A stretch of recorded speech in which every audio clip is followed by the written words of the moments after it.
ECRல property வாங்க எதுக்கு crores? lakhs போதுமே. Just 4 lakhsல ECR கோவலத்துல beach resort plot. EMI 12,000 only. Stepstone presents Secret Aura at ECR Kovalam. Grand launching on 22nd, 23rd and 24th August 2025. பல மனைவிகளுக்கு தன் கணவன் வேற ஒரு பெண்ணோட தொடர்பு வச்சுனா கூட வேற வழி இல்லாமல் வாழ்கிறாங்க. சூழ்நிலை, பிள்ளைகள், ஏதோ நீங்கள் சாதாரண குடும்பம் நீங்கள் நினச்சிடாதீங்க. எவ்வளோ பெரிய கொடுமை பாருங்கள். ஒரு திருநங்கை ஒரு புகார் கொடுக்குறாங்க. அந்த புகாருக்கு நீங்கள் விளக்கம் தரலாம், தப்பு ஒன்று கிடையாது. இது பாருங்கள், இதெல்லாம் உண்மை இல்லைங்க அப்படின்னு சொல்லிட்டு நேரடியாக ப்ரெஸ்ஸை மீட் பண்ணி நீ சொல்லலாம். இல்லை ஒரு வீடியோ கூட பதிவு பண்ணலாம். ஆனால் அது ஒரு காமெடி காட்சியாக போடுறானுங்கன்னா இப்போ புரியுதுங்களா? இவனுங்கெல்லாம் யார் வம்சத்தில் வந்தவனுங்கன்னா விஜய் டிவி வம்சத்தில் வந்தவனுங்க. இவனுங்கெல்லாம் நார்மலாக இருக்கிற பர்சனே பார்த்தீங்கன்னா இவங்க ஏமாத்துறானுங்க. அதுவே கோர்ட்டு கேஸ்னு இதுவாகிடுது. இப்போ என்ன சொல்லுவான், கரெக்ட் சார், நான் கல்யாணம் ஆகிறதுக்கு முன்னாடி அப்படி இருந்தேன், இப்போ கல்யாணம் ஆயிடுச்சு, ஒரு பிள்ளைய ஆயிடுச்சு, எனக்கு இனிமேல் என்னால் அந்த உறவை நீடிக்க முடியாது, அதனால நான் அவங்க டீசெண்டாக சொல்லிட்டு ஒதுக்கிட்டேன் சார். இங்கே எல்லாருக்குமே ஒரு கடந்த காலம் இருக்குது, சரிங்களா? இங்கே அந்த கடந்த காலத்தை நீங்கள் மறக்கணும்னு நினைக்கிறீங்க, மறக்க முடியும்னு நினைக்கிறீங்க. இப்போ நீங்கள் என்ன தான் மாதமுடி ரங்கராஜோட இந்த பிள்ளையை பற்றி நீங்கள் அவனோட என்ன ஒரு வாழ்க்கையை நீங்கள் வாழ்ந்தால் கூட கடந்த காலம் உங்களுக்கு நினைவு வராது.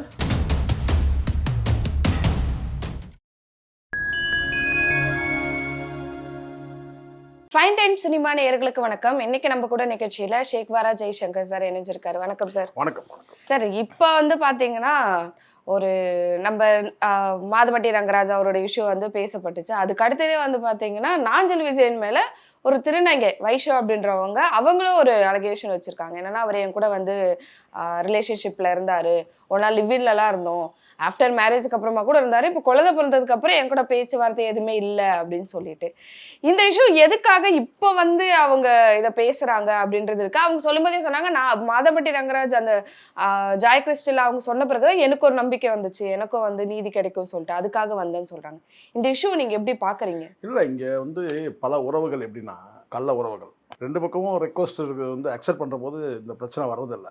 ஒரு சைடு அது எந்த ரெக்வஸ்ட்னா இருக்கட்டும், ஒரு சைடு ரெக்வஸ்ட் வச்சு இன்னொரு சைடில் மறுக்கப்படுதுன்னு வச்சுங்களேன், அப்போ தான் பிரச்சனை வெடிக்கும்.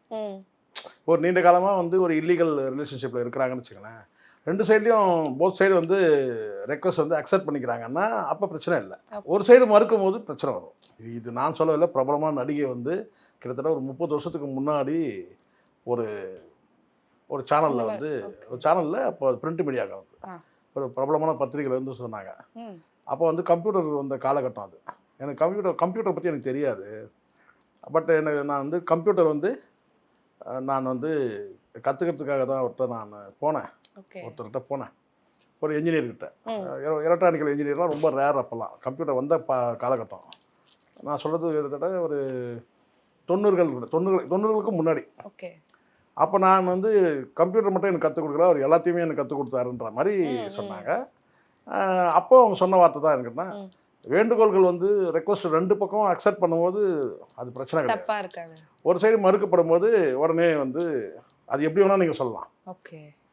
அது இந்த ரெக்வஸ்ட் பார்த்தீங்கன்னா எந்த மாதிரி ரெக்வஸ்ட்ன்றது அவங்கள பொறுத்த வரைக்கும், வேணான்ற மாதிரி ரெக்வஸ்ட் இருந்தாலும் சரி, இல்லை வேணுன்ற ரெக்வஸ்ட் இருந்தாலும் சரி, அது ஒரு சைடு மட்டுமே அதை அக்செப்ட் பண்ணாங்கன்னா, ஒரு சைடு மறுத்தாங்கன்னா அது பிரச்சனை தான். இப்போ இவங்க விஷயத்தில் பார்த்தீங்கன்னா நல்லா தெரியுது, ரெண்டு பேரும் அக்செப்ட் பண்ணிட்டு வந்தாங்கன்னா பிரச்சனை இல்லை. இப்போ ஒரு முறை ஒரு சைடு அக்செப்ட் பண்ண மாட்டேங்கிறாரு, வரமாட்டேங்கிறாரு. இப்போ அவங்க சொல்கிறது அதுதான். அவங்க என்ன சொல்கிறாங்க, பணம் காசு சொத்துலாம் கேட்கவே இல்லை, அவர் என்கிட்ட பேச மாட்டாரு, என்கிட்ட எப்பவும் போல என்கிட்ட இருக்கணும் அப்படின்றத அவங்க சொல்கிறாங்க. ஆனால் பட் ஒரு சைடு சொல்கிறத மட்டும் வச்சு நம்ம பேச முடியாது, அவரும் பேசணும். இதுல அவங்க இன்னொன்னு என்ன சொல்லியிருக்காங்கன்னா, நான் தான் அவங்கள மேரேஜ் பண்ணிக்க சொன்னேன், நாஞ்சில் விஜய் நான் தான் மேரேஜ் பண்ணிக்க சொன்னேன். சொல்ற காரணம் என்னன்னா, எனக்கு குழந்தை பெற்றுக்க முடியாதனால, அவர் குழந்தை வேணுன்றதுனால அவர் மேரேஜ் பண்ணிக்கிட்டாரு. அவங்களுக்கு அந்த விஷயம் தெரியாதா? இப்ப மேரேஜ் பண்ணிக்கிறாங்கன்னா அந்த ரிலேஷன்ஷிப்ல இன்னொரு ஒரு பொண்ணு வர பல மனைவிகள் இங்க மன்னாதனமா இருக்கிறாங்க. என்னைக்கு கணவனை கல்லானாலும் கணவன் சொன்னீங்களோ அன்னைக்கே கணவன் முடிவு பண்ணிட்டான், மண்ணாலானும் மனைவி மண்ணா இருந்தா நல்லதுன்னு நினைக்கிறான். பல கணவன்கள் பார்த்தீங்கன்னா மனைவி மண்ணா இருந்துட்டா ரொம்ப நல்லது, எதுவுமே கேட்காம, ஆமா, எதுலையுமே தலையிடாம. ஏன்னா அப்படிதான் ஆயிடுச்சு. கல்லானா நான் கல் கரெக்டாக முரடா இருக்கும் இல்லையா, கல் அவன் கல்லு தான், அப்படின்னா முரடன் தான். ஆனா கல்லானாலும் அவன் கணவன். இவன் மண்ணானாலும் மனைவி, மண்ணா இருந்துட்டா ரொம்ப நல்லது, வசதி. இது எதையுமே கண்டுக்காத பச்சை மண்ணா இருக்குன்னு இப்போ சொல்லுவாங்கல்ல, பா நமக்கு ஒன்றுமே தெரியாது, பச்சை மண்ணுப்பா அப்படின்னாங்க இல்லையா. அந்த மண்ணாக இருந்ததுன்னா எங்களுக்கு வசதி. பல மனைவிகளுக்கு தன் கணவன் வந்து வேற ஒரு பெண்ணோட தொடர்பு வச்சுனா கூட வேற வழி இல்லாமல் வாழ்கிறாங்க. சூழ்நிலை, பிள்ளைகள், ஏதோ நீங்கள் சாதாரண குடும்பம் நீங்கள் நினச்சிடாதீங்க. அது பெரிய குடும்பங்களாக இருக்கட்டும், வந்து சாதாரண குடும்பங்களாக இருக்கட்டும், எல்லாருமே இருக்கட்டும், வேறு வழி இல்லை. சொசைட்டி சமூகத்துக்காக அட்ஜஸ்ட் பண்ணிவிட்டு நம்ம அட்ஜஸ்ட்னா என்ன, கணவன் அப்படி இப்படி போனாலும் நம்ம அதை வந்து கண்டுக்காமல் வாழணும். காரணம் கேட்டால் குடும்ப கௌரவம் இருக்குது, பிள்ளைகள் எதிர்காலம் இருக்குது, இதெல்லாம் வச்சு அட்ஜஸ்ட் பண்ணிக்கிறாங்க. அது சரி தப்புன்னு நான் சொல்ல வரல, பட் அப்படிலாம் நடக்குதுன்றான். ஊர் உலகத்தில் அப்படிலாம் நடக்குது. கணவன் தப்பு பண்ணுறான்னு தெரியும், ஆனாலும் வந்து நம்ம வந்து அட்ஜஸ்ட், ஏன்னா நம்ம பிள்ளைகள் இருக்குது. கணவன் பண்ணுற அதே தப்பு பண்ண முடியுமா? எப்பயுமே ஆண்களுக்கு ஒரு எண்ணம் உண்டு. என்னன்னு கேட்டால், தான் மட்டும் எப்படி வேணாலும் ஊர் மேய்ச்சிட்டு வரலாம், ஆனால் மனைவி மட்டும் தொங்க வந்து புடவை கட்டு தாலியில் குங்க வச்சு அப்படியே பவித்திரமாக காத்துக்கிட்டு இருக்கணும். ஆனால் இவன் எங்கே வேணாலும் போய் மேய்ச்சிட்டு வருவான். அப்படி தானே இருக்குது.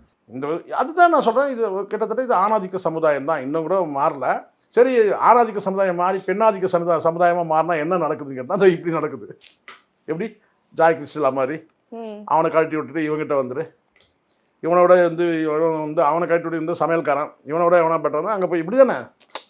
பெண்களும் கூட வந்து பார்த்தீங்கன்னா அந்த யாருமே வந்து யாரையும் வந்து ஆதிக்கம் செலுத்தக்கூடாதுன்றது தான், அன்பை தான் செலுத்தணும். அப்போ தான் குடும்பம் நல்லாயிருக்கும். ஆனால் சில பெண்கள் வந்து பார்த்தீங்கன்னா ஆதிக்கம் செலுத்ததை நம்ம பார்க்குறோம். இதுல அவங்களுக்கு தெரியாதா? அவங்களுக்கு வந்து இப்போ இவங்களே கல்யாணம் பண்ண சொல்றதா சொல்லியிருக்காங்க. இன்னொரு அவங்க ஒரு ரிலேஷன்ஷிப்ல போனாங்கன்னா ஒரு கல்யாணமான ஒரு திருமணம்னா எப்படி இருக்கும், அது சமூகத்துல வந்து எப்படி இருக்குன்றது தெரியும். நான் சொல்றேன், இது ஒரு டிஃப்ரெண்ட்மா. இது இப்போ மற்றவர்கள் வந்து பெண்கள் விஷயத்துல நம்ம சொல்லலாம். இவங்க திருநங்கைகளே வந்து சமூகத்தால் வந்து உங்களுக்கு தெரிய வந்து அவங்க வந்து ஒரு என்ன சொல்றாங்க, இருட்டில் தான் வந்து அவங்களோட வாழ்க்கையே இருக்கு. சரிங்களா? வெளிச்சத்துக்கு வர துடிக்கிற ஒரு கூட்டம்னா அது திருநங்கை கூட்டம் தான். அவங்க ஒவ்வொருத்தரும் படித்து மேலுக்கு வராங்க. அவர் ரொம்ப சாதாரணமாலாம் வெளியே வந்துட முடியாது. இங்கே ஏற்கனவே இங்கே சாதிய அடுக்குகளில் வந்து பல பேர் வந்து கஷ்டப்பட்டு முன்னேற தவிக்கிறாங்க. ஏன்னா அங்கே சமுதாய கட்டமைப்பு இருக்குது, சாதிய கட்டமைப்பு இருக்குது.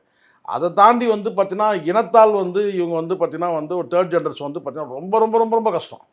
ஒருத்தர் வந்து படித்து முன்னேறி வர்றதுன்றது சாதாரண அந்தளவுக்கு இன்றைக்கி சமுதாயம் வந்து நம்ம அவங்களுக்கு ஈஸியாக வந்து அவங்கள அடுத்த பார்வையிலே கொண்டுடுறான். திருநங்கைகளை கொல்றது எப்படி நீங்கள் நினைக்கிறீங்க? பார்வையிலே வந்து அவங்கள கொண்டுடுறாங்கன்னு வச்சுங்களேன். அவங்க அதெல்லாம் தாண்டி அதெல்லாம் கடந்து தான் வராங்க. வரும்போது ஏதோ அவங்களுக்கான ஒரு வாழ்க்கையை எப்படியோ வாழ்ந்துட்டு இருக்கிறாங்கன்னு வச்சுங்களேன். அந்த வாழ்க்கையில் போயிட்டு உள்ளே போய் விளையாடுறான்னு பாருங்க, அது எவ்வளோ பெரிய பாவம். உலகத்திலே மிகப்பெரிய பாவம் எதுன்னு சொன்னால் இதுதான். அவங்களுடைய கண்ணீருக்கு ஆளாகக்கூடாதுல்ல யாருமே. நான் சொல்கிறேன், அவங்க விட்டுருங்க. நீங்கள் உதவி பண்ணுங்க, இல்லை பண்ணாமல் போங்க, விட்டுருங்க. அவங்களுக்கான உலகத்தில் அவங்க வாழ்ந்துட்டு இருக்கிறாங்க. அந்த வாழ்க்கையில் உள்ளே போயிட்டு நீங்கள் வந்து அன்புன்ற பேரில், காதல்ன்ற பேரில், காமம் என்ற பேரில் அவங்கள வலையில் வீழ்த்தி அவங்கக்கிட்ட வந்து பார்த்தீங்கன்னா நீங்கள் இது ஒரு வகையான வந்து செக்ஸுவலான வந்து என்ன சொல்கிறது, அபியூஸ் கூட கிடையாது, சுரண்டல் தான். இது ஒரு வகையான சுரண்டல் தான். அப்போ அந்த இப்படி ஒரு காமத்தை வந்து அவங்கக்கிட்ட வந்து காமத்துக்காக நீங்கள் வந்து அவங்கள வந்து பலியாக்குறதுன்றது எவ்வளோ பெரிய கொடுமை. பெண்களை செய்கிறதே இங்கே பாவம். திருநங்கைகளை போயிட்டு நீங்கள் வந்து இந்த மாதிரி பண்ணுறதுன்றது ரொம்ப இது ஆச்சரியமாக இருக்குது. இதுதான் முதல் தடவை நான் நினைக்கிறேன் ஒரு திருநங்கை வந்து என்னை வந்து கைவிட்டுட்டாருன்னு சொல்லி புகார் தரது. இதுதான். ஏற்கனவே இந்த பையன் உங்களுக்கு தெரியும் நினைக்கிறேன், கேபிஐ வந்த பிறகு, சாரி சிரிச்சா போச்சுன்னு நினைக்கிறேன். அதுக்கு பிறகு வந்து இவன் இந்த வனிதாவுக்கு ஒரு ப்ராப்ளம் வந்தது இல்லையா, விஜயகுமார் மகள் வனிதா விஜயகுமார். அப்போ இவனோ போய் ஒரு நடுவில் போய் பஞ்சாயத்தான் பேசிட்டு இருந்தான், அப்படி இப்படின்ட்டு. வனிதா மேம் நீங்கள் இப்படி பண்ணாதீங்கம்மா, அப்படி பண்ணாதீங்க சொல்லிட்டு இவன் வந்து அப்போ பரபரப்பாக இவன் வந்து பேசப்பட்டான். வனிதா விஷயத்தில் வந்து நீங்கள் செய்கிறது தப்பு அப்படிலாம் பேசினான். இன்றைக்கி என்னென்னா இதெல்லாம் வந்து ஈஸியாக மறந்துடுறாங்க சில பேர். நமக்கு கோளாறை மறக்காமல் இருக்கிறது தானே. எதை ஞாபகம் வச்சுருக்கோமோ நம்ம அதை வந்து மறந்துடுவோம், எதை மறக்கணுமோ அதை ஞாபகம் வச்சுருப்போம். நம்மக்கிட்ட இருக்கிற வந்து பலவீனம் அது. எனக்கு டக்குன்னு ஞாபகம் வருது, இவன் இந்த வனிதா விஷயத்தில் வந்து உள்ளே பூந்து என்ன பெருசாக பேசினானே அப்படின்னு சொல்லிட்டு. ஸோ அதனால் இப்போ பார்த்தீங்கன்னா அவன் வந்து இப்போ கிண்டல் அடிச்சு தான் போட்டிருக்கான். ஆமாம், அதை தான் நான் கேட்கணும். இப்போ மாதவட்டி பயப்படுவானுங்க முன்னாடிலாம். ஐயோ இது ஒரு புகார் போயிடுச்சுன்னா வந்து ஒரு அச்சம் இருக்கும், ஒரு பயம் இருக்கும். இப்போ மாதவட்டி ரங்கராஜ் அவன் கிண்டல் அடிச்சு வந்து போடுறான். அந்த வீடியோ வந்துச்சு, அது குறைஷி கிண்டல் அடிச்சு போட்டு அதை வந்து அதுக்கு வந்து கமெண்ட்ஸோ கொடுத்துருந்தாங்க. அதான் சொல்றேன். இப்போ என்ன நீங்க போய் புகார் கொடுக்குறீங்களா, அவ்வளோதானே புகார் கொடுங்க அப்படி சொல்லிட்டு அதை வந்து பதிலுக்கு சொல்லக்கூடியவங்க வந்து அப்போ இது வந்து புரியுதுங்களா. இப்போ மானம், அச்சம், மானம், வெட்கம், சூடு, சொர்ணம் இதெல்லாம் வந்து முன்னாடி இருந்தது. இப்போ இதெல்லாம் வந்து ஒரு பெரிய விஷயம் கிடையாது. போய் கம்ப்ளைண்ட் கொடுக்குறியா, கிடையாது கொடுத்துக்கோ, என்ன பண்ணிடுவாங்க. எவ்வளோ பெரிய கொடுமை பாருங்கள். ஒரு திருநங்கை வந்து ஒரு புகார் கொடுக்குறாங்க. அந்த புகாருக்கு நீங்கள் விளக்கம் தரலாம், தப்பு ஒன்று கிடையாது. இது பாருங்கள், இதெல்லாம் வந்து உண்மை இல்லைங்க அப்படின்னு சொல்லிட்டு நேரடியாக வந்து ப்ரெஸ்ஸை மீட் பண்ணி நீ சொல்லலாம். இல்ல ஒரு வீடியோ கூட பதிவிட்டு வீடியோ கூட பதிவு பண்ணலாம். ஆனால் அது வந்து ஒரு காமெடி காட்சியாக வந்து போடுறானுங்கன்னா இப்போ புரியுதுங்களா? இவனுங்கெல்லாம் வந்து யார் வம்சத்தில் வந்தவனுங்கன்னா ஓகே விஜய் டிவி வம்சத்தில் வந்தவனுங்க. இவனுங்கெல்லாம் விஜய் டிவிக்குன்னு ஒரு வம்சம் இருக்குல்ல, அந்த டிவியில் வந்தவங்கலாம் இப்படி தான் பண்ணிட்டு இருக்கிறான். நீங்கள் வேணால் பாருங்கள். பெரும்பாலான டைவர்ஸு இதெல்லாம் எங்கே நடக்குதுன்னா அந்த டிவியில் வேலை செய்யணும். டைவர்ஸ் நடந்திருக்கா இல்லையா? நடந்திருக்கு. ஆனா அதுக்காக விஜய் டிவிலே இல்லை இருக்கிறதுன்னு நான் சொல்கிறேன், தப்பாக சொல்லியே. விஜய் டிவியில் இருக்கிறவங்களுக்கு பெரும்பாலும் வந்து பார்த்தீங்கன்னா அந்த விஜய் டிவி வம்சத்துலேருந்து வந்தவங்க எல்லாரும் பார்த்தீங்கன்னா பெரும்பாலும் 95% வந்து பார்த்தீங்கன்னா மனைவியை இழந்தவனுங்க, டிவோர்ஸ் ஆனவங்க, இப்படி தான் இருக்கும். நீங்கள் வேணால் எடுத்து பாருங்கள். எத்தனை வரலாறே இருக்குது, எடுத்து பாருங்கள். எத்தனை பேருக்கு டைவர்ஸ் நடந்திருக்கு. அதுக்காக அவங்க தான் பண்ணி வச்சாங்கன்னு சொல்லவே இல்லை நான். அந்த வம்சத்தில் வந்தவங்களுக்கு இது நடந்திருக்குன்னு சொல்கிறது தான். விஜய் டிவி தான் டைவர்ஸ் வாங்கி கொடுத்துச்சு நான் சொன்னேன். ஆனால் அந்த டிவியில் வந்து பெரும்பாலும் இருக்கக்கூடிய அந்த அந்த லாபிக்கள் வந்து இப்படி இருக்கிறாங்கன்னு சொல்கிறேன். இல்லைனா எப்படி ஒரு புகார் கொடுத்தா அதுக்கு எப்படி ரிப்ளை வருது பாருங்கள். அவன் கிண்டல் அடிச்சுட்டு இருக்கான். ஒரு பெண்ணு வந்து எனக்கு வந்து வயிற்றில் வந்து குழந்தைய கொடுத்துட்டான், அது வந்து அவன் தான் அப்பா எங்கப்பன்னு சொல்லிட்டு இருக்கு. அதுக்கு வந்து பார்த்தீங்கன்னா அவனுக்கு யாரும் நேரடியாக பதில் சொல்லாமல் இந்த மாதிரி கிண்டல் அடிச்சிருக்கிறாங்கன்னா அப்போ என்ன சொன்னால் ரொட்டீனாக இது நடக்குது. இப்போ அடுத்தது இந்த விஷயத்துலாம் அப்படி தான். இது எல்லாமே வந்து ஒரு என்ன கேட்டால் ஒரு வார்த்தை சொல்கிறேன், இது வந்து ஒழுக்கம் தவறுறதுனால ஏற்படுற விஷயந்தான். நீ என்ன சொன்னாலும் அது திருநங்கையாக இருந்தாலும் கூட அவங்களும் வந்து ஒரு கட்டுப்பாட ஒழுக்கமாக இருந்திருக்கலாம்னு வச்சுங்களேன். இவங்ககிட்ட வந்து நான் கல்யாணம் ஆன பிறகு கூட நான் லிவிங் டு ரிலேஷன்ஷிப்பில் இருந்தேன்னு சொல்கிறது கூட ஒரு வகையான ஒழுக்கக்கேடு தான். அது எல்லா சைடும் நம்ம சொல்லி தான் ஆகணும். ஆனால் அவங்களுக்கு இந்த எக்ஸம்ஷன் கொடுக்கணும்னு நான் சொல்லவே இல்லை. ஆனால் அவங்கள போய் ஏமாத்துறியே, நீ எப்படி போட்ட வேண்டா? ஓகே, திருநங்கை போய் ஏமாத்துறியே, ஏன்னா எப்படி அவங்களுக்கு வாழ்க்கைன்னு கிடையாது. அவங்களும் தனி உலகத்தில் இதை வாழ்ந்துட்டு இருக்கிறாங்க. அவங்களுடைய வாழ்க்கையில் போயிட்டு நீங்கள் விளையாடுறீங்கன்னா அப்போ நீங்கள் என்ன ஜென்மங்கன்னு கேட்குறேன் நான். இவங்கெல்லாம் என்ன ஜென்மம்? இப்போ மேரேஜ் ஆயிடுச்சுன்னா அவர் அந்த ஃபேமிலி தானே பார்க்க வேண்டியது வரும் அப்படின்றது இவங்களுக்கு தெரியலையான்ற ஒரு கேள்வி இருக்குல்ல. ஓ பாருங்க, ஒரு விஷயம், அவன் கல்யாணம் ஆயிடுச்சு. இந்த திருநங்கை என்ன சொல்கிறாங்கன்னா, இவ்வளோ நாள் நான் வந்து என் கூட தான் இருந்தாருங்க, அக்செப்ட் பண்ணிட்டேன் நான். இப்போ அவர் வந்து கல்யாணம் ஆகிட்ட பிறகு அவர் வந்து குழந்தைலாம் வந்துச்சு, இனிமேல் நம்மளோட ரிலேஷன்ஷிப் வேணாம் அப்படின்னு சொல்கிறாங்க. இங்கே பரவலாக அப்படி தான் இருக்கிறாங்க. இந்த அப்பாட்டிலாம் வச்சுட்டு இருக்கிறான்ல பெரும்பாலானுங்க. அப்பாட்டி சொன்னால் கூட சில பேர் கோவப்படுறாங்க. நீங்கள் என்னங்க ரொம்ப அநாகரிகமாக சொல்கிறீங்க. அப்போ சரி, அப்பாட்டி இல்லை கள்ளவுரு சொன்னாலும் நீங்கள் எப்படி சொல்லுவீங்க? நாகரிகமான ஒரு வார்த்தையை பயன்படுத்துங்க. ரைட். இந்த திருமணம் கடந்த உறவு இருக்குல்ல, அதில் இருக்கிறவங்களாம் பெரும்பாலும் கேட்டால் அதிகாரப்பூர்வமாக கல்யாணம் பண்ணிக்கலனாலும் ஒரு என்ன சொல்லுங்கன்னா வந்து அடிஷனலாக வச்சுக்கிறான்னு வச்சுக்கலாம். ஒரு சின்ன வீடாக வச்சுக்கிறாங்க. அந்த சின்ன வீடு ஏதாவது ஒரு கட்டத்தில் கட்டாயி தானே போகும். அது உறுதியானது இல்லை, உறுதி கிடையாது. அது சிஸ்டத்துக்குள்ளே வராது இல்லை, மேரேஜ்ன்ற சிஸ்டத்துக்குள்ளே வராது. சில பேர் வந்து எனக்கு தெரிஞ்சு நான் நிறைய பேர் பார்த்துருக்கேன். குறைஞ்சபட்சம் ஒரு 20 பேர் என் வாழ்க்கையில் நான் பார்த்தது சொல்கிறேன். அவங்க பெரும்பாலும் என்ன செய்யணும்னா, நான் கிட்டத்தட்ட ஒரு 18-20 வயசு வந்து நான் பார்த்துட்டு வரேன். இந்த லிவிங் டு ரிலேஷன்ஷிப்ன்ற வார்த்தை இப்போ தான், அது முன்னாடிலாம் வப்பாட்டி வச்சுட்டு இருக்கிறாருன்னு. லிவிங் வேற இது வேற சார். லிவிங்னா திருமணத்துக்கு முன்னாடி ஒன்றா இருக்காங்க. லிவிங் டு ரிலேஷன்ஷிப்னா நீங்கள் வந்து கல்யாணம் பண்ணிட்டால் கூட நீங்கள் யாரோ ஒருத்தரோட சேர்ந்து நீங்கள் வந்து வாழ்ந்துட்டு இருக்கீங்கன்னு வச்சுக்கோங்களேன், அதுதான் கல்யாணம். தாலி கட்டாமல் வாழ்ந்துட்டு இருந்தால் அது நம்ம ஒரு பீரியடில் கள்ள உறவுன்னு சொன்னோம். அதுக்கப்புறம் என்ன சொன்னீங்கன்னா அது வப்பாட்டின்ற வார்த்தையெல்லாம் பயன்படுத்த வப்பாட்டியாக வச்சுட்டு இருக்கிறாரு சொன்னேன். இவன் ரீசெண்டாக இப்போ சொல்லக்கூடிய கேட்டனா திருமணம் கடந்த உறவு அப்படின்னு வச்சுருந்தாங்க. இது வந்து ஒரு காலகட்டத்தில் வந்து என்னைக்காவது ஒரு நாள் அந்த உறவு கட்டாகும். இப்போ எனக்கு தெரிஞ்சு ஒருத்தர் வந்து நீண்ட காலமாக அவங்க வந்து கல்யாணம் பண்ணிக்காத அவங்க விடோவாக இருந்தாங்க. கல்யாணம் பண்ணிக்காமல் நீண்ட காலம் வாழ்ந்துட்டு இருந்தாங்க. அவங்க வீட்டில் வந்து ஒரு பெண்ணுக்கு கல்யாணம் ஆகுது, ஒரு பெண் ஒரு பிள்ளை. ஒரு பெண்ணுக்கு கல்யாணம் ஆகுது. பெண்ணுக்கு கல்யாணம் பண்ணணும் மருமகன் வந்துடுறாங்களா வீட்டுக்கு, வந்துடுறாங்களா. அதுக்கப்புறம் அவங்களே வந்து என்ன செஞ்சிட்டாங்கன்னா அந்த உறவை கட் பண்ணிக்கிட்டாங்க. அதே மாதிரி இன்னும் வந்து பல உதாரணம் சொல்ல முடியும். கேட்டால் கல்யாணம் ஒரு ஸ்டேஜில் வந்து ஆரம்பத்தில் சொல்லலாம், அவர் தாங்க தயிர் ஊற்றினார், மோர் ஊற்றினார், சோறு போட்டார், காப்பாற்றினார், போனார், வந்தார், இதெல்லாம் சொல்லலாம். இதெல்லாம் வந்து கிவ் அண்ட் டேக்கன்.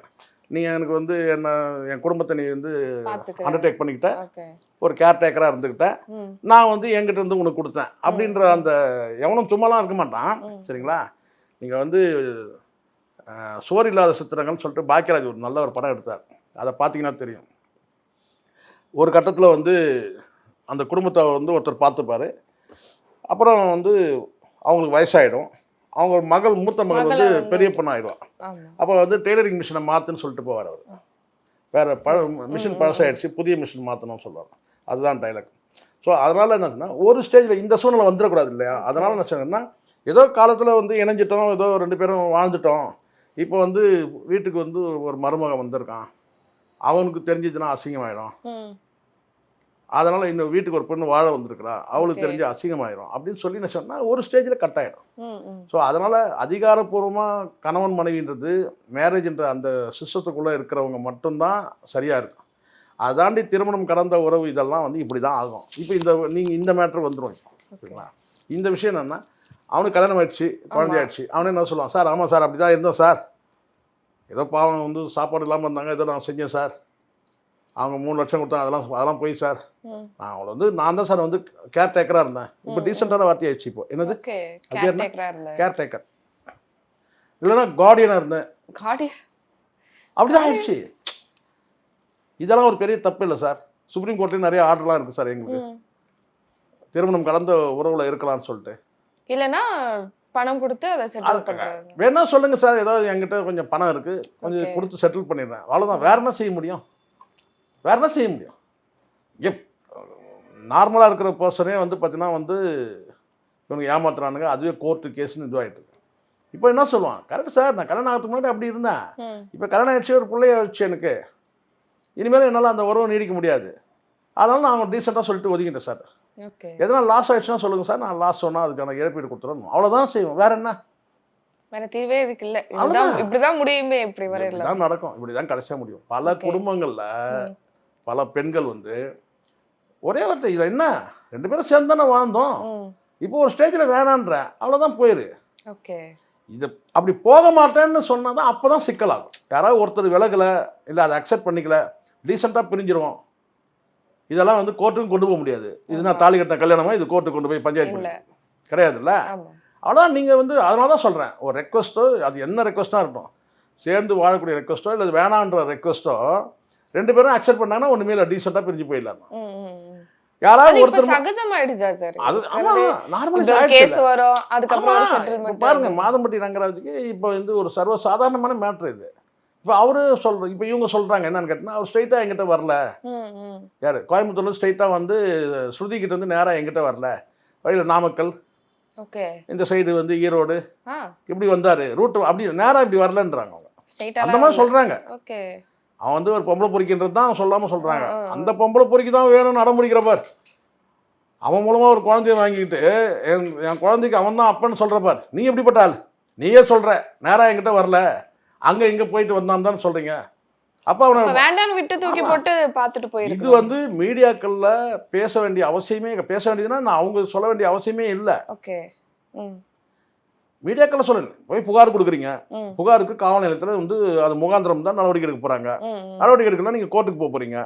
ஓகே அது அதுக்கே ஒரு press மீடியாவில் meet உட்காந்து அசிங்கப்படுத்துன்றது நோக்கம். இப்போ மாதம்பட்டி ரங்கராஜ் வந்து நான் கேட்டேன்னா வந்து பிரச்சனை என்னன்னா, அவன் பிராண்டு உடையணும்.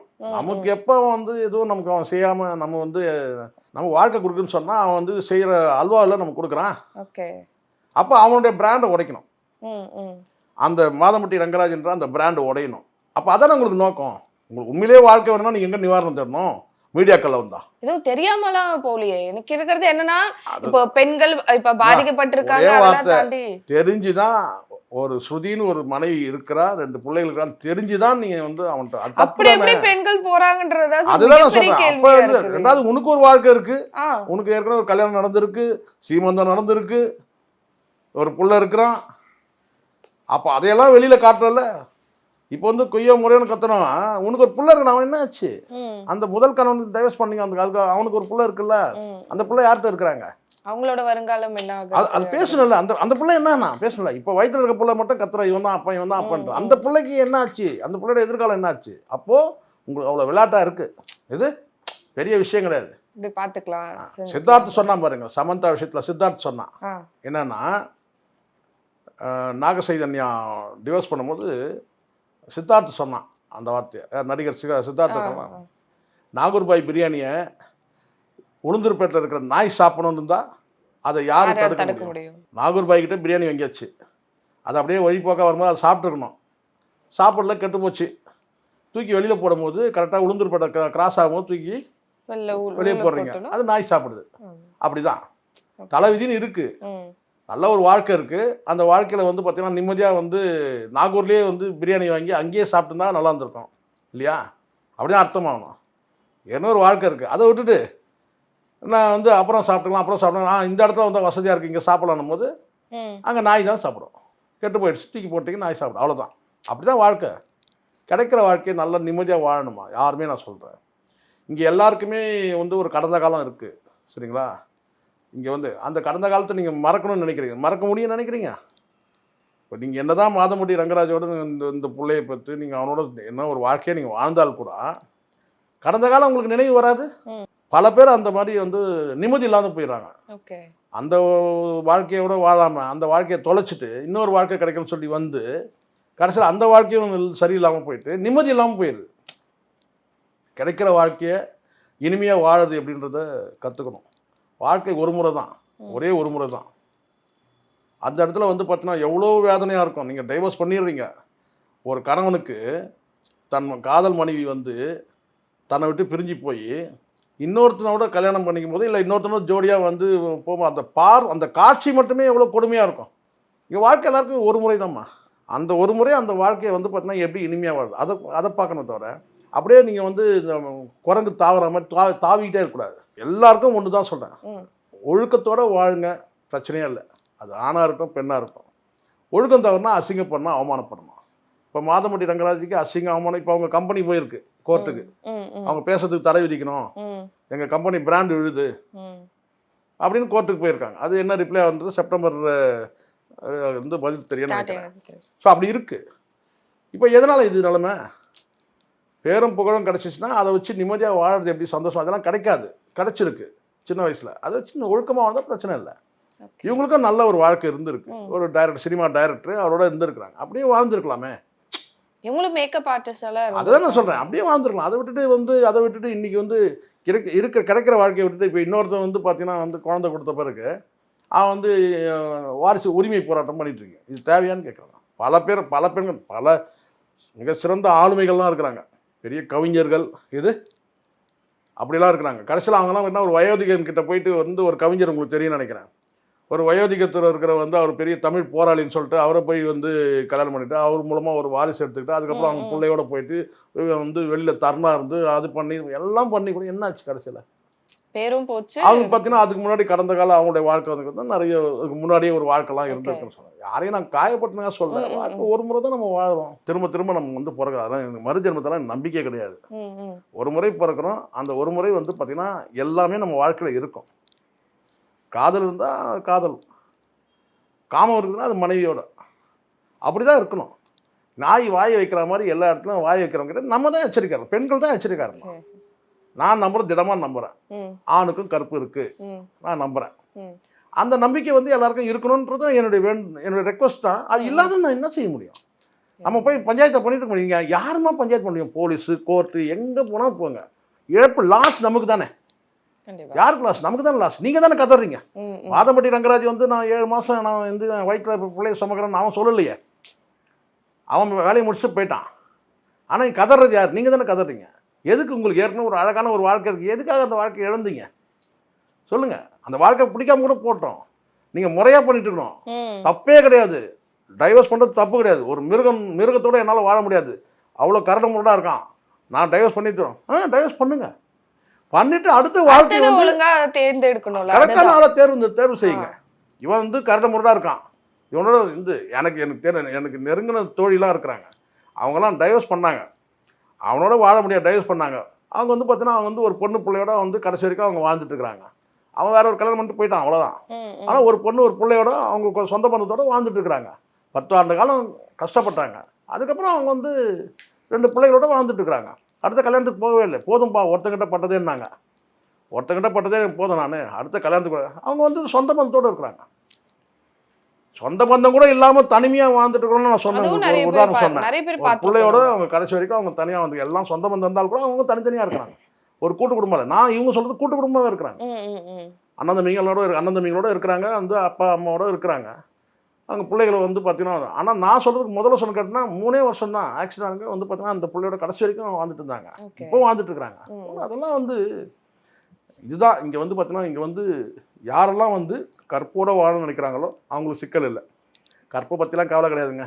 அதை பற்றி ஒரு நம்பிக்கை எனக்கு இல்லைன்னு சொன்னால் இந்த மாதிரி தான் கெட்டு போகணும். சொல்லுவாங்க, வேலியை தாண்டிய வெள்ளாடு எங்கேயாவது ஒரு நாள் வெட்டுப்பட்டு விழுந்து கிடக்கும். தப்பு பண்ணுறவங்களுக்கு இல்லை வரம்பு மீறுறவங்களுக்கு இதுதான். ஓகே, நம்ம நிறைய விஷயங்கள் பார்த்துட்டு இருக்கோம். ஆனா எவ்வளவுதான் பார்த்தாலும் அடுத்தடுத்து இந்த மாதிரி இஷ்யூ வந்துட்டே தான் இருக்கு. இதுக்கு என்ன நடக்கும்ன்றதை வெயிட் பண்ணி பார்த்தா தான் தெரியும். நிகழ்ச்சியில கலந்து கொண்டதுக்கு ரொம்ப நன்றி சார். நன்றி.